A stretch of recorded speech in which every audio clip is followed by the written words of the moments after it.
Fala pessoal, aqui é o Paulo Eduardo Pichenzi e nós vamos conversar um pouquinho agora da resposta imune relacionada aos micro-organismos.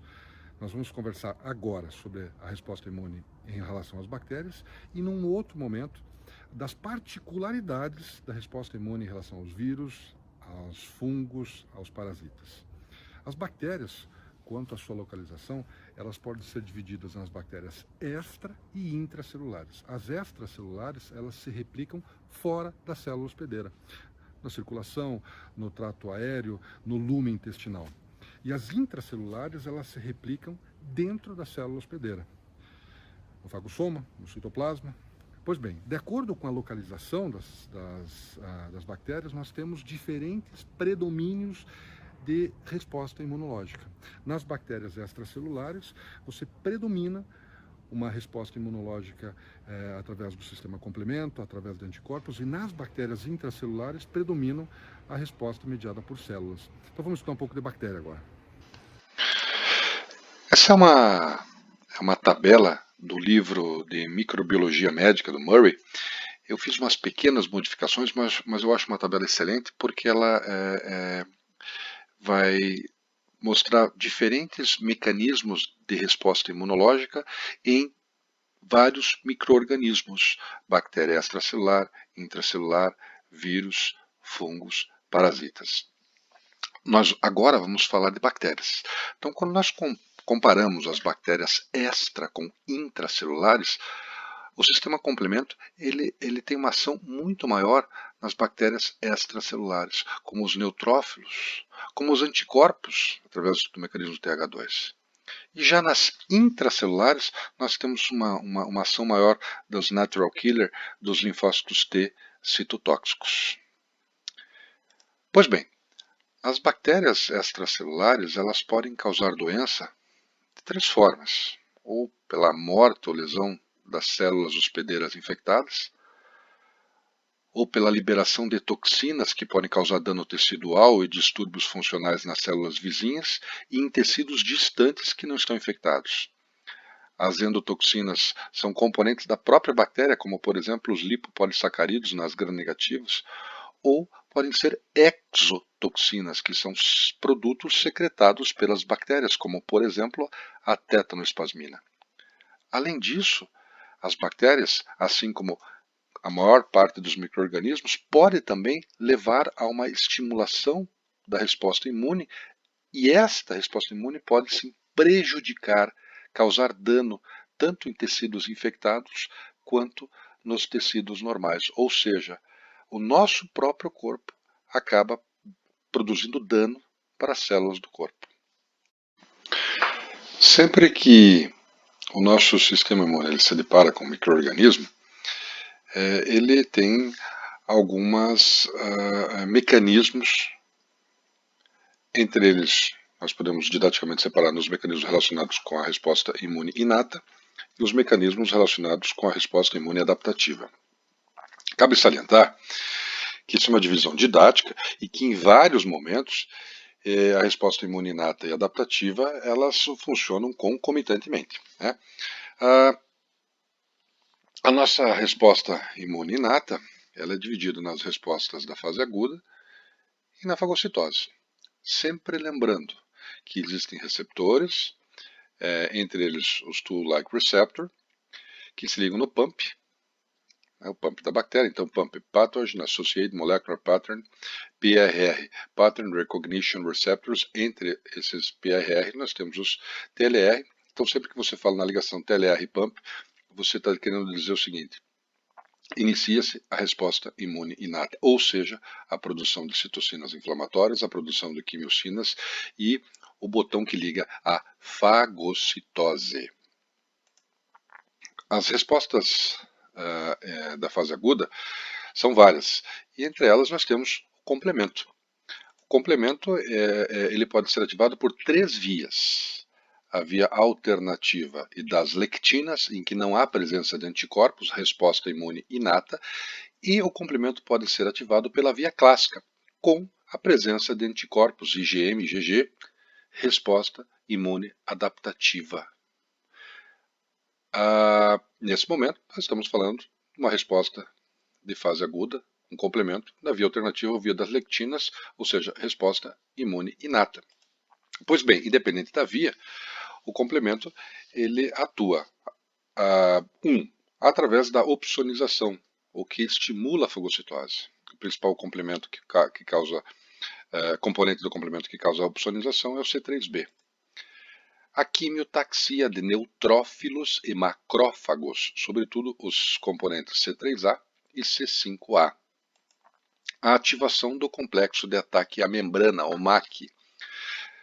Na nossa conversa de anticorpos, resposta imune adaptativa, nós citamos essas funções do sistema complemento quando foi ativado pela via clássica, que são exatamente as mesmas funções quando o complemento é ativado pela via alternativa ou da lectina, resposta imune inata. Então, você tem uma fagocitose estimulada sobretudo pelo C3b, o recrutamento e ativação de leucócitos, C5a, C3a, e a formação do MEC, que leva a uma lise osmótica da bactéria.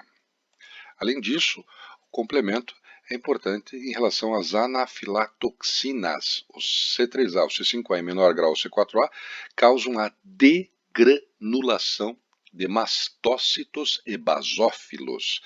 Essas células, quando degranulam, liberam vários componentes, entre eles a histamina, que causa uma vasodilatação, aumento da permeabilidade capilar, além de que muitos componentes dos grânulos dos mastócitos e basófilos têm a função de quimiotaxia para leucócitos também. E nós não podemos deixar de esquecer uma grande função do sistema complemento, que é ativar os linfócitos B de bola, né? O segundo sinal, através do componente C3d. E nós vimos isso quando nós falamos da imunidade adaptativa humoral. Um antígeno polissacarídeo com vários epítopos repetitivos. Esses epítopos poderiam se ligar nos receptores de antígeno na membrana dos linfócitos B e em outros receptores, como por exemplo, receptores TLR e o nosso C3 dado complemento. Então, o nosso complemento também tem essa função de ativador de linfócitos B de bola. Componente também das respostas de fase aguda são várias citocinas. Nós temos as citocinas pró-inflamatórias, respostas inflamatórias agudas, interleucina 1, TNF, fator de necrose tumoral, interleucina 6, interleucina 18. A interleucina 1 e o fator de necrose tumoral são estudadas aqui de uma forma conjunta porque eles têm funções muito semelhantes. Ambas são produzidas por células ativadas durante uma lesão celular, seja uma infecção, uma invasão, uma inflamação.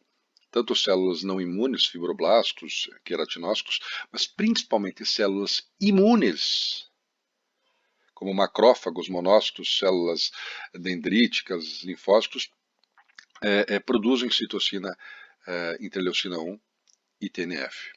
As grandes funções dessas citocinas são mediar a resposta inflamatória local e sistêmica. Né? Essas citocinas aumentam a secreção de interleucina 2 por linfócitos T helper. O aumento do interleucina 2 estimula os linfócitos T, tanto helper quanto citotóxico. Aumenta a expressão de moléculas de adesão pelas células endoteliais. Vocês lembram nessa conversa da resposta imune inata, quando nós falamos dos mecanismos de endereçamento, o homing dos leucócitos, quando o macrófago fagocitava uma bactéria, nesse nosso exemplo, esse macrófago liberava TNF, interleucina 1, interleucina 8, que fazia com que as células endoteliais expressassem moléculas de adesão, selectinas e cans. Essas interleucinas também estimulam os hepatócitos a produzirem proteína de fase aguda. Então, nós, na mesma aula sobre resposta imune inata, nós falamos disso. Um macrófago que fagocitou uma bactéria, no nosso exemplo, ele liberou interleucina 1, TNF, interleucina 6. Essas interleucinas foram aos hepatócitos e os hepatócitos produziram proteínas de fase aguda, que tem uma função como opsonina, estimulando o sistema complemento, são pirógenas, expressam moléculas antiproteases. A interleucina 1 e o TNF também aumentam, estimulam a proliferação e ativação de linfócitos B, de neutrófilos, de monócitos macrófagos, estimulando as atividades quimiotáticas e fagocitárias. Além de tudo, essas interleucinas são pirógenas, né? As respostas de fase aguda promovem mudanças que dão suporte às defesas do hospedeiro, que incluem pirógeno, febre, anorexia, insônia, mudanças metabólicas, produção de proteínas de fase aguda. Em relação à nossa interleucina 6 e interleucina 18 também, são citocinas pró-inflamatórias, inflamação aguda, nós vemos o seguinte, que os principais células produtoras de interleucina 6 são os linfócitos B, T e macrófagos, também os eosinófilos e hepatócitos. E as principais células produtoras de interleucina 18 são os macrófagos, hepatócitos, queratinócitos também. Quais as funções da interleucina 6? A interleucina 6 são citocinas das respostas inflamatórias agudas, como a interleucina 1, como o TNF. É uma citocina pró-inflamatória, um dos maiores mediadores da fase aguda da inflamação. Em algumas situações, agora pode dar um pequeno probleminha aqui, mas em algumas situações elas têm uma ação anti-inflamatória, sim. Mas para nós, nesse momento, interleucina 1, TNF e interleucina 6 são citocinas pró-inflamatórias agudas. A interleucina 6 estimula a proteína de fase aguda, nós acabamos de ver. É um pirógeno também. Estimula a maturação e ativação de neutrófilos e macrófagos, diferenciação de linfócitos T citotóxicos, quimiotaxia para eosinófilos. A interleucina 18, ela também é chamada de fator indutor do interferon gama.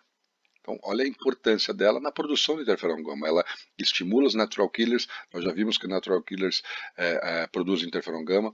Ela estimula os linfócitos T, ela estimula a interleucina 12. Então, no ambiente rico em interleucina 12, os linfócitos T helper, eles se diferenciam no padrão TH1.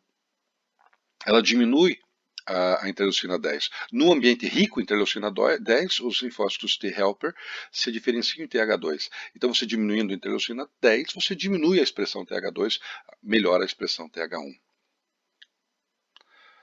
Além disso, nós não podemos esquecer da interleucina 12, que eu acabei de falar, a interleucina 23. Ambas são produzidas por macrófagos e células dendríticas ativadas e têm funções sobre os linfócitos T. A interleucina 12 estimula as natural killers. Nós já vimos que a natural killer é a grande produtora de interferon gama e acabamos de ver que a natural killer também são estimuladas pela interleucina 18. As interleucinas 12 associadas ao interferon, e aqui vai um pequeno parênteses, interferon existe de 3 tipos, o 1, o 2 e o 3. O 3 nós não vamos conversar agora. O 1 são vários subtipos, sobretudo o alfa e o beta. O 2 é só o gama. Então, quando você fala interferon 1, você está querendo falar primordialmente do interferon alfa e beta. Então, a interleucina 12 mais o interferon 1 propicia a diferenciação das células dos linfócitos T citotóxicos neve para um T citotóxico efetor. A interleucina 12 mais o interferon gama, nós já vimos que um ambiente rico em interleucina 12 vai propiciar que o linfócito T helper nave se transforme para um padrão efetor T helper 1.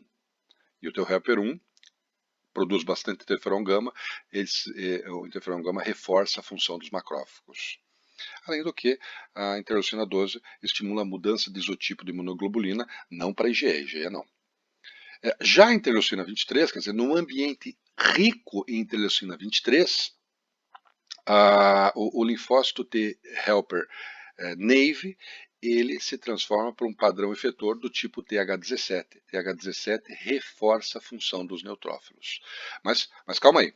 Lembre, nós estamos falando nesse momento de resposta imune inata. E por que eu falei do TH? Veja, essas interleucinas, elas propiciam para que daqui a alguns momentos, no futuro, a resposta imune adaptativa celular se diferencie. Se tiver rica em interleucina 12, um padrão TH1.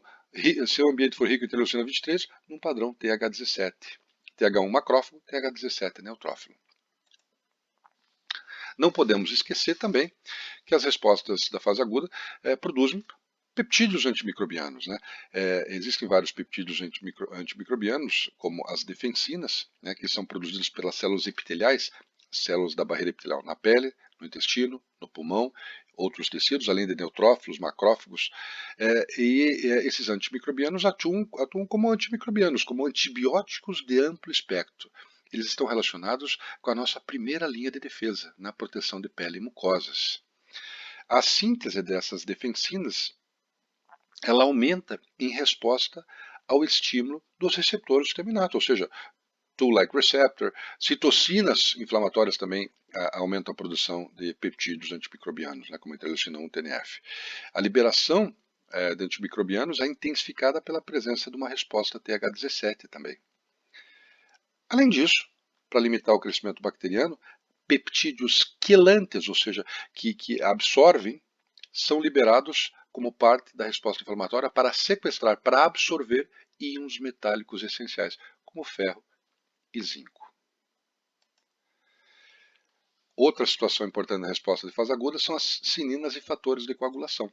Então, a pré-calicrina, que é produzida no fígado, em contato com o fator de Hagman, ou seja, um fator que ocorre devido a uma lesão tecidual ou a produção de toxinas bacterianas, transforma essa pré-calicrina em calicrina. A partir desse momento, a calicrina atua sobre o cininogênio, produzindo a bradicinina, importante vasodilatador, quimiotátil para leucócitos.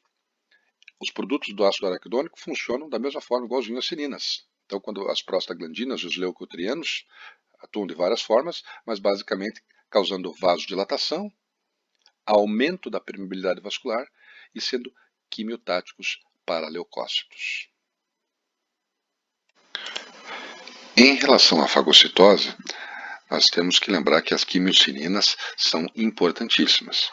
Os quimioatrativos para neutrófilos, macrófagos e mais adiante na resposta para os linfócitos são complementos, C3A, C5A, produtos bacterianos, produtos do sistema fibrinolítico, das cininas, do ácido araquidônico, quimiocinas produzidas por leucócitos, células dendríticas, fagócitos, células epiteliais, etc.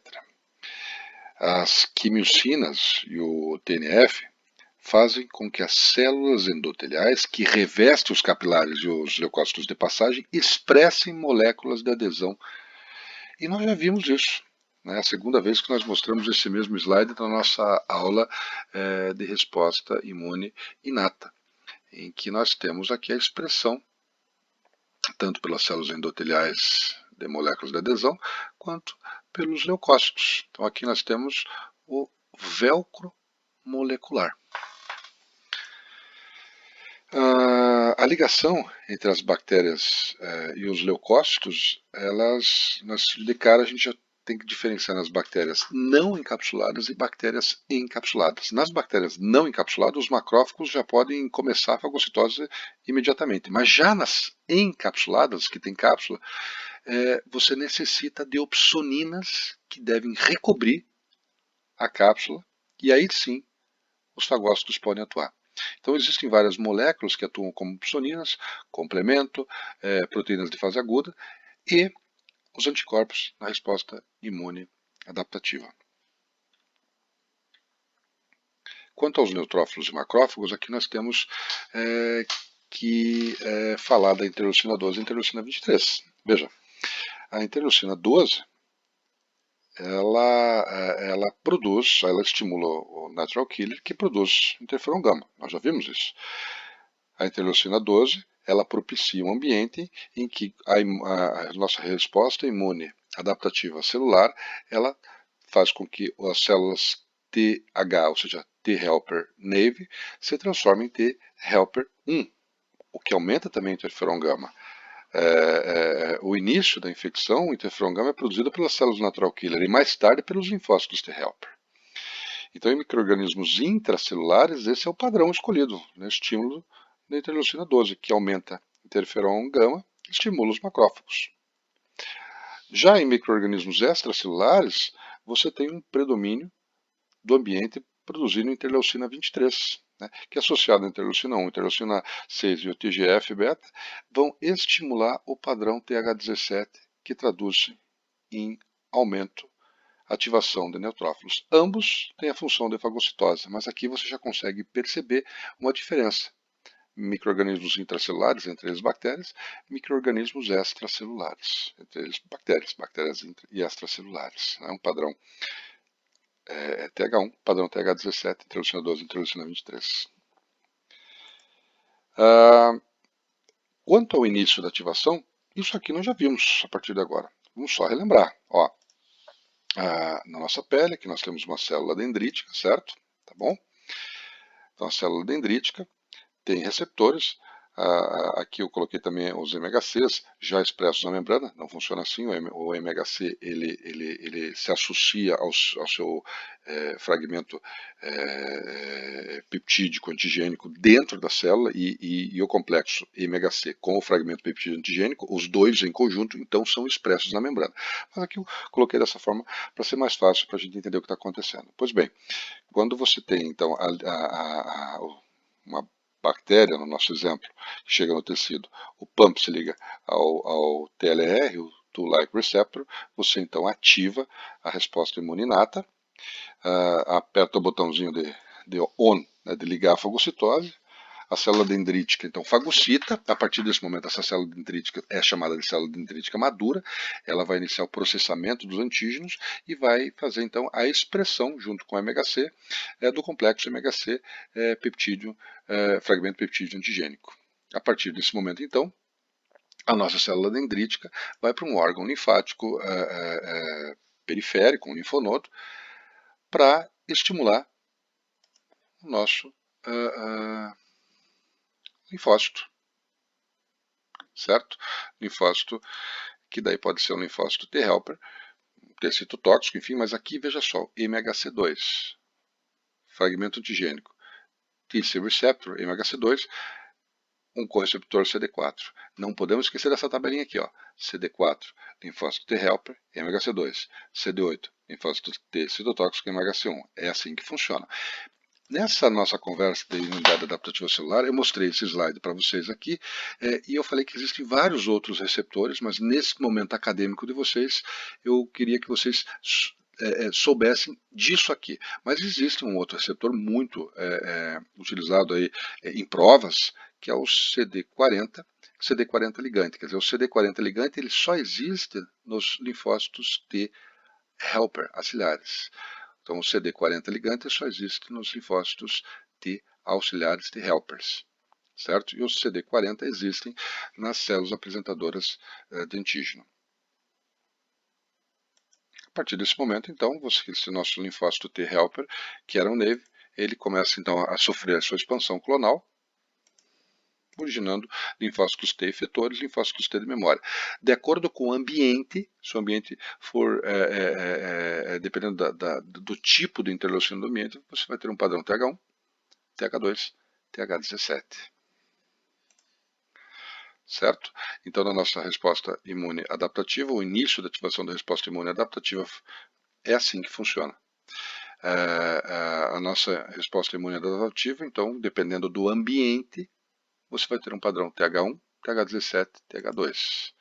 Um ambiente rico em interleucina 12, TH1. Um ambiente rico em interleucina 4, as principais fontes da interleucina 4 são os linfócitos TH2, mas antes de se produzir o TH2, mastócitos ativados, eosinófilos, basófilos, natural killers, células dendríticas, produzem interleucina 4. E um ambiente rico em interleucina 1, 6, 23, TGF-beta, propicia um padrão TH17. A nossa resposta imune humoral é importante como resposta imune protetora contra bactérias extracelulares. Então a resposta humoral, anticorpos, ela é primordialmente, ela é muito mais importante na resposta imune de bactérias extracelulares. Também tem sua função nas bactérias intracelulares, sim. Os anticorpos eles ativam o complemento, eles opsonizam as bactérias pela fagocitose, eles bloqueiam a adesão bacteriana, neutralizam toxinas. Nós já vimos as funções dos anticorpos. Então, os anticorpos eles são dirigidos contra antígenos de parede celular, toxinas, antígenos T dependentes ou independentes. Tudo isso daqui já foi visto pela gente. Né? A resposta imune adaptativa primária ativa linfócitos B-naive, uma expansão clonal, quando você compara com a secundária, mais lenta.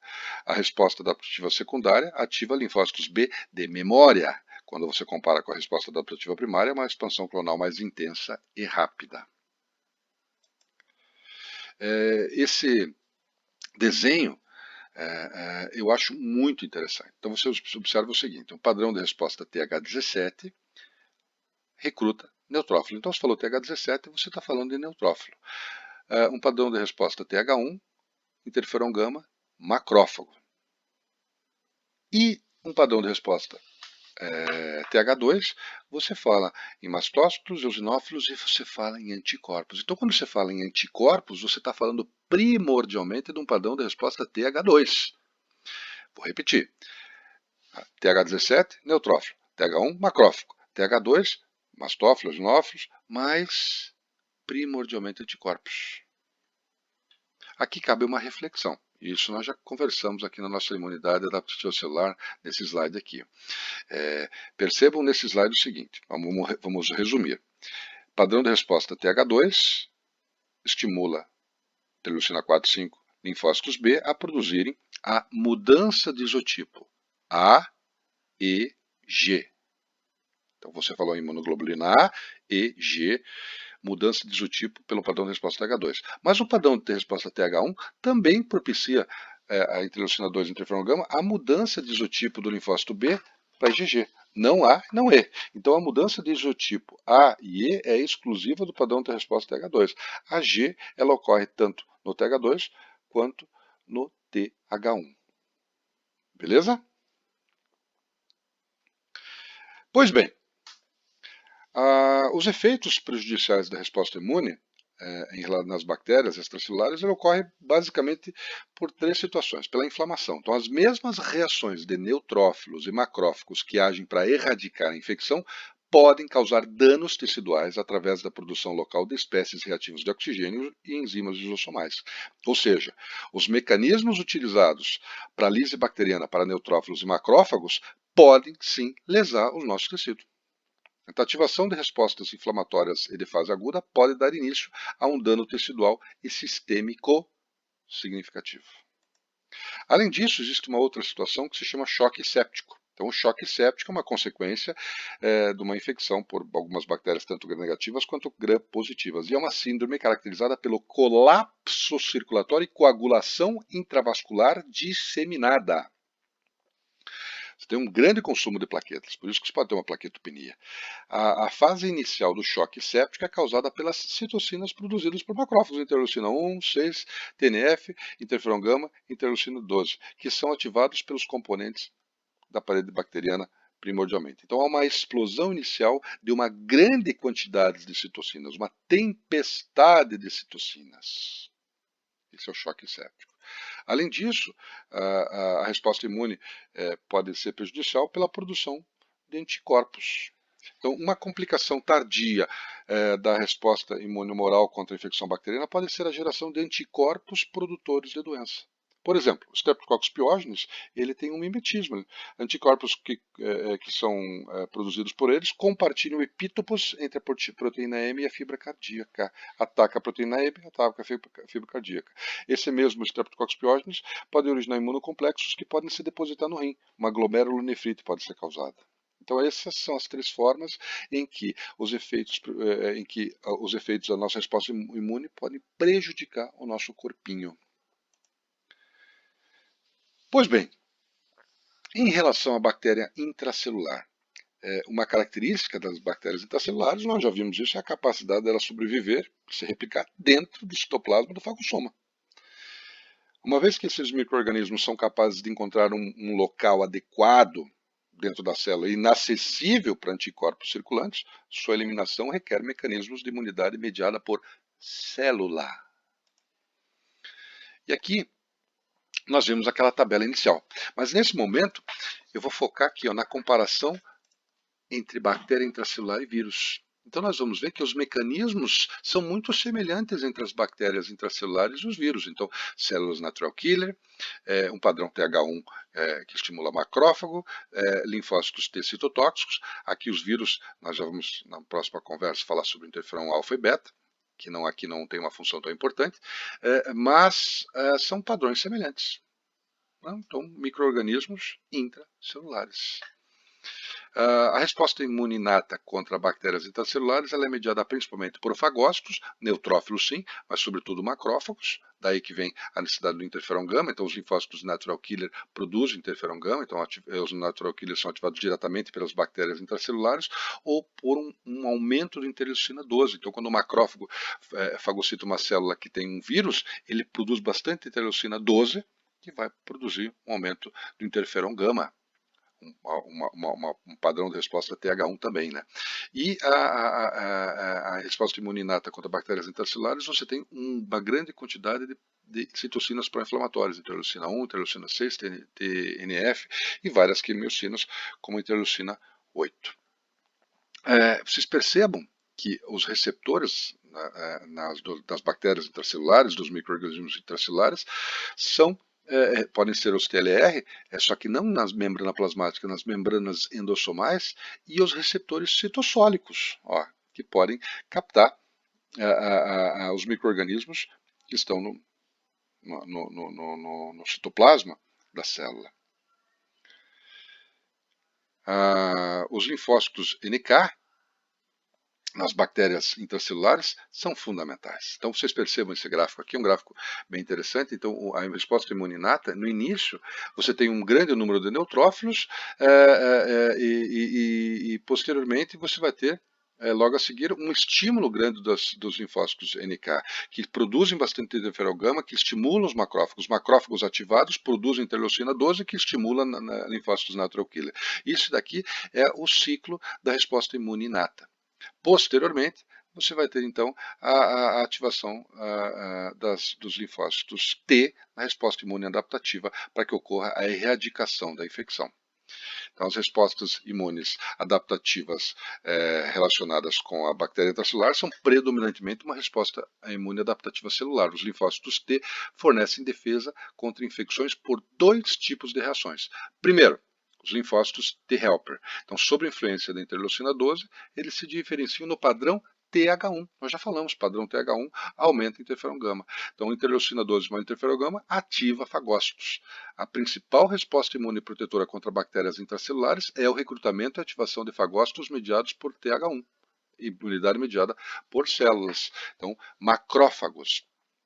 Além do que, nós temos um padrão, uma outra forma da resposta imune adaptativa celular conter essa infecção bacteriana intracelular, são o estímulo dos linfócitos T citotóxicos, que destroem as células infectadas, eliminam os micro-organismos que podem escapar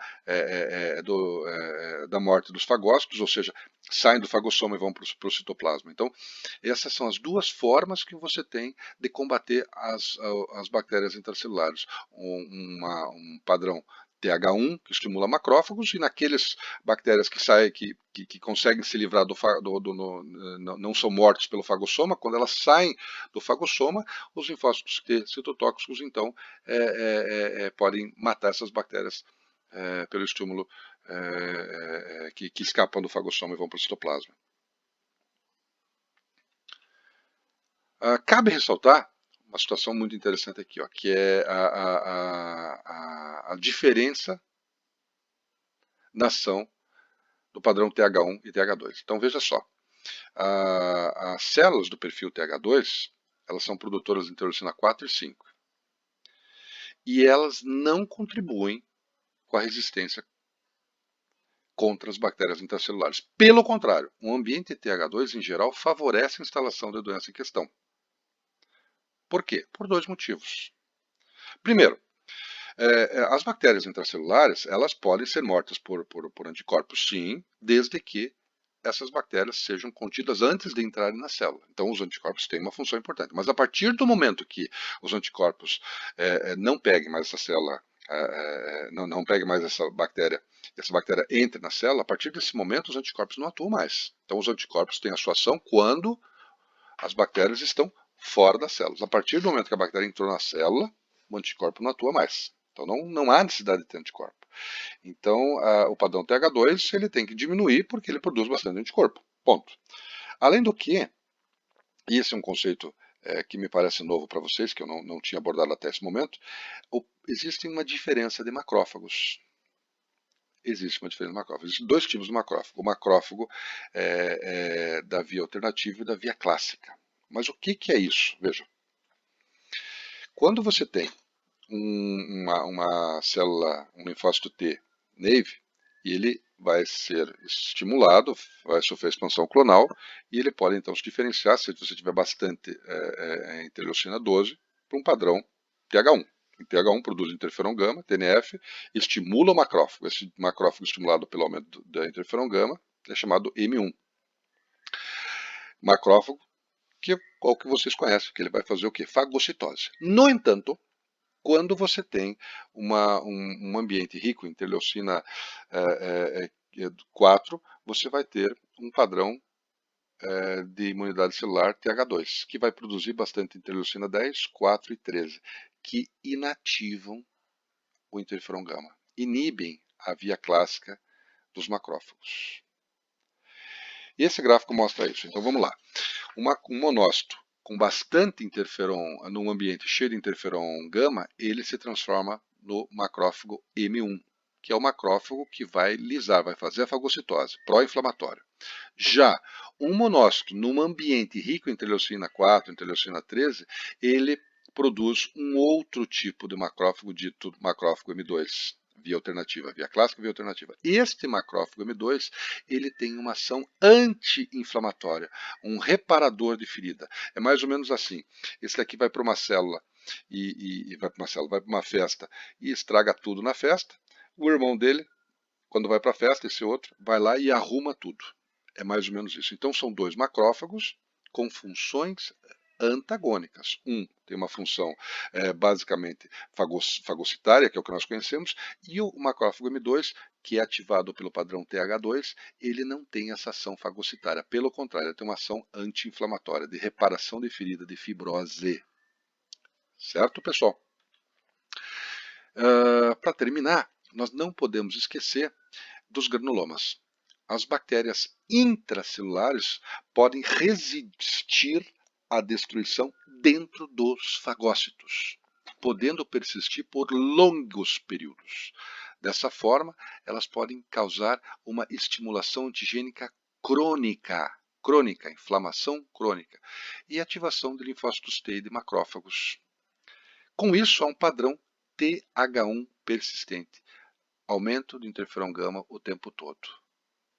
Ativação contínua de macrófagos.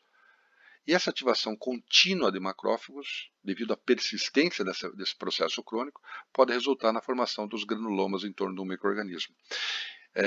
Então nós temos um micro-organismo, esse processo inflamatório crônico, as células, uma produção de interferon gama constante, esses macrófagos sob ação do interferon gama, eles podem se unir formando células gigantes multinucleadas e na tentativa de impedir a propagação do micro-organismo, essa é a tentativa do granuloma, impedir o micro-organismo, você pode formar então o granuloma. No entanto, esse granuloma, muitas vezes ele está associado com um comprometimento funcional pela necrose e pela fibrose. Um exemplo clássico, eu sempre falo para os alunos, para os residentes, que sempre que você está diante de uma doença granulomatosa, né, sempre a principal hipótese diagnóstica, em qualquer local do corpo, é a tuberculose. Essa é a principal hipótese diagnóstica diante de uma doença granulomatosa em qualquer parte do corpo. Então, você tem que, sempre que você falar em granuloma, a primeira hipótese diagnóstica que vem na cabeça de vocês é a tuberculose. Né? Pessoal, um grande abraço, estou à disposição de vocês, tá bom?